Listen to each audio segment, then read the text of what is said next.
I believe America is the greatest nation on the face of the earth.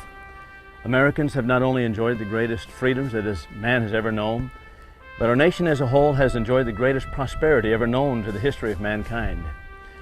John Adams was the second President of the United States. Upon one occasion he commented this way. He said, "We've enjoyed the greatest freedom since the time of Adam and Eve." That's truly a remarkable statement. However, it is also the case that there are many forces at work today in America and around America seeking to change the structure of our government, so much so that we will not enjoy the freedoms that we have enjoyed in the past. One of my favorite authors is M. Stanton Evans. Evans writes in his book, The Theme is Freedom, that we sing a song in church called Count Your Many Blessings. However, he observed, it would be better if we would not only count them, but that we would understand them. And that's exactly what this series of lessons is about. It's about understanding the blessings of America. You know, our founding fathers were unashamed to say that this is a Christian nation. They even told us that the structure of the government that we have came from biblical concepts. And therefore, in light of this, we call this series of lessons Christianity and the Constitution.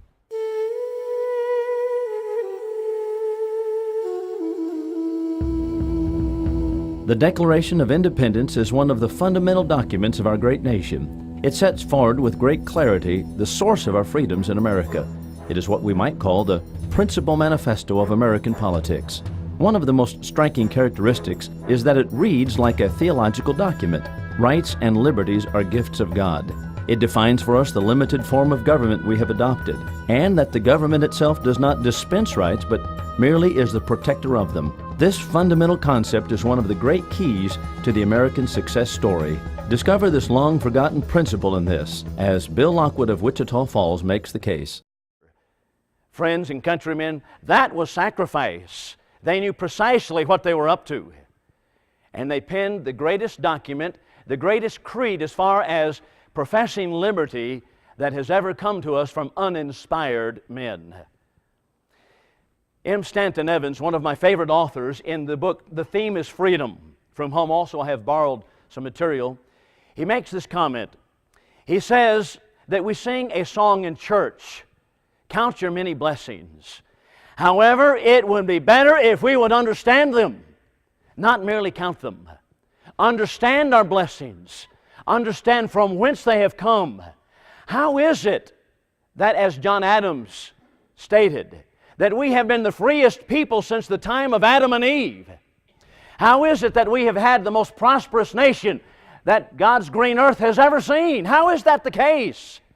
I'll tell you, friends, it comes because of the principles that they enunciated in the Declaration of Independence and codified for us in the U.S. Constitution.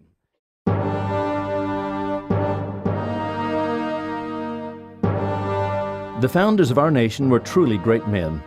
Perhaps not quite as Jefferson put it, an assembly of demigods, but remarkable statesmen just the same. The masterpiece they produced is the Constitution. The uniqueness of this great document is the concept of a limited government. For the first time in history, the powers of the federal government were curtailed, limited in scope. One person asked Benjamin Franklin about the Constitution as he exited Constitution Hall in Philadelphia. Franklin responded that we have a republic if you can keep it. Unfortunately, we have not been good keepers of the Constitution. In this lesson, Bill Lockwood examines the Constitution itself and calls Americans back to its original design. The fundamental concept that underlies our Constitution.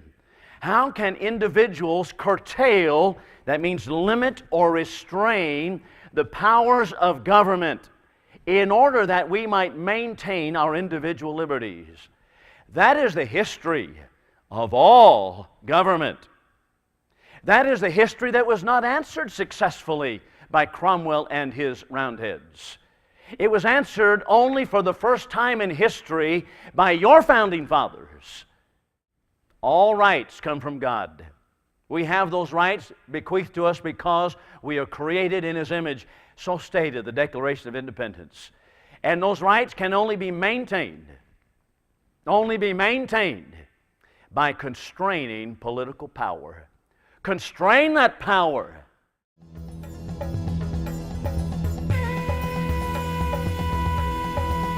In most lectures, we have re-examined the Constitution and its framework from an historical point of view. What kind of government did our founders design?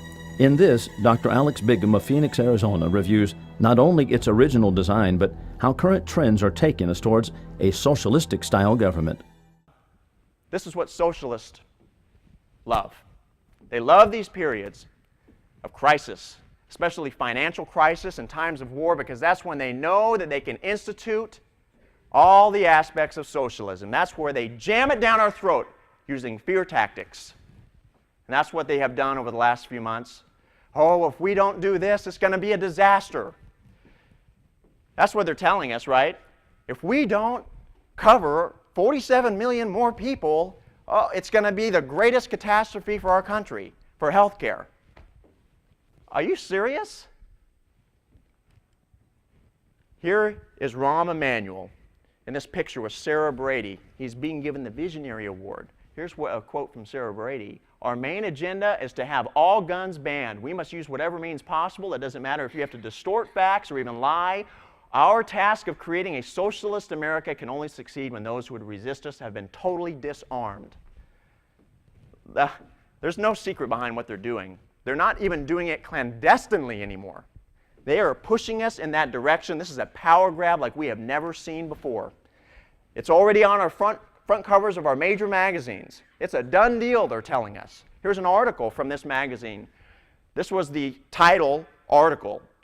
And this guy, John Meekum and Evan Thomas, wrote this. They said, hey, if we fail to acknowledge the reality of the growing role of government in the economy, insisting instead on fighting 21st century wars with 20th century terms and tactics, then we are doomed to a fractious and unedifying debate. The sooner we understand where we are, the sooner we can get going. They're saying, hey, government's already big. What are we going to do about it? Let's move on from here. No, that's not what we're going to do.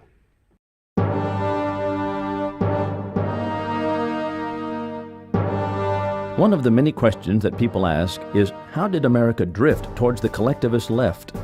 How has that occurred? In this, Daniel Lockwood examines one of the primary factors that has pushed our great nation in that direction, judicial activism. He not only explains this activism, but demonstrates through numerous court cases exactly where America made wrong turns. What about judicial review? Where in Article 3 can you go to find the clause empowering the United States Supreme Court with judicial review? Now, what judicial review is ultimately the ability of the Supreme Court to strike down legislative or executive actions, determining them to be unconstitutional. I provided for you, James Madison actually during the Constitutional Convention submitted, and he asked a couple of times whether they should include what he termed a council of revision. They would do basically what we just talked about.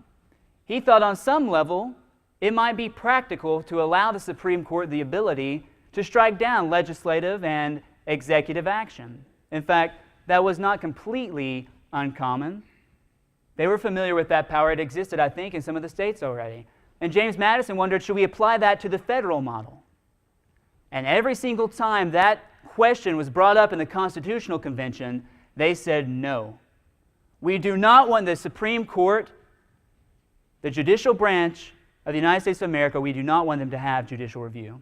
That'd be just too much power.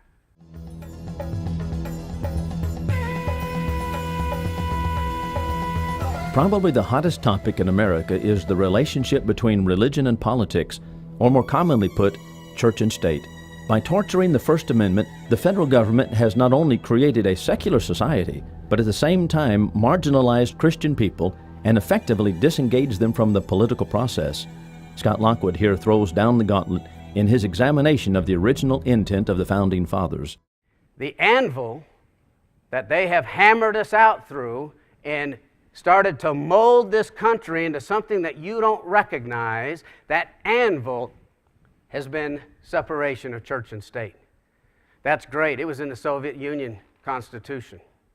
Separation of church and state really was. Of course, it's not in ours. But they would like it to be. But let's go back and see historically where this came from.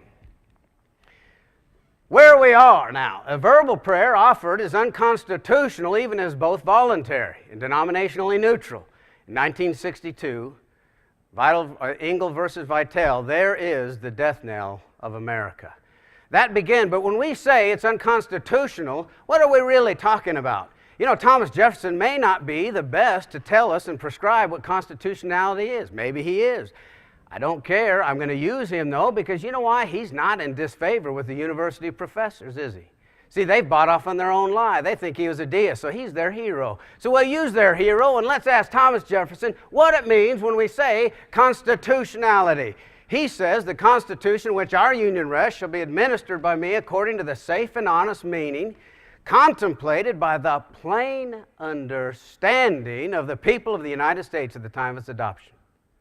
Well, I know you're not a constitutional lawyer. Maybe we need to get one of those guys in here, see, because there's a lot that we don't know. You know, Thomas Jefferson wouldn't agree with you. He said it was written in plain language. He said it was by those kind of people, the plain understanding of the people that passed it at the time. That's what constitutionality is about. It is unconstitutional in kindergarten. Think about this one, people. We thank you for the flowers so sweet. We thank you for the food we eat. We thank you for the birds that sing, and we thank you for everything. God is not even in there.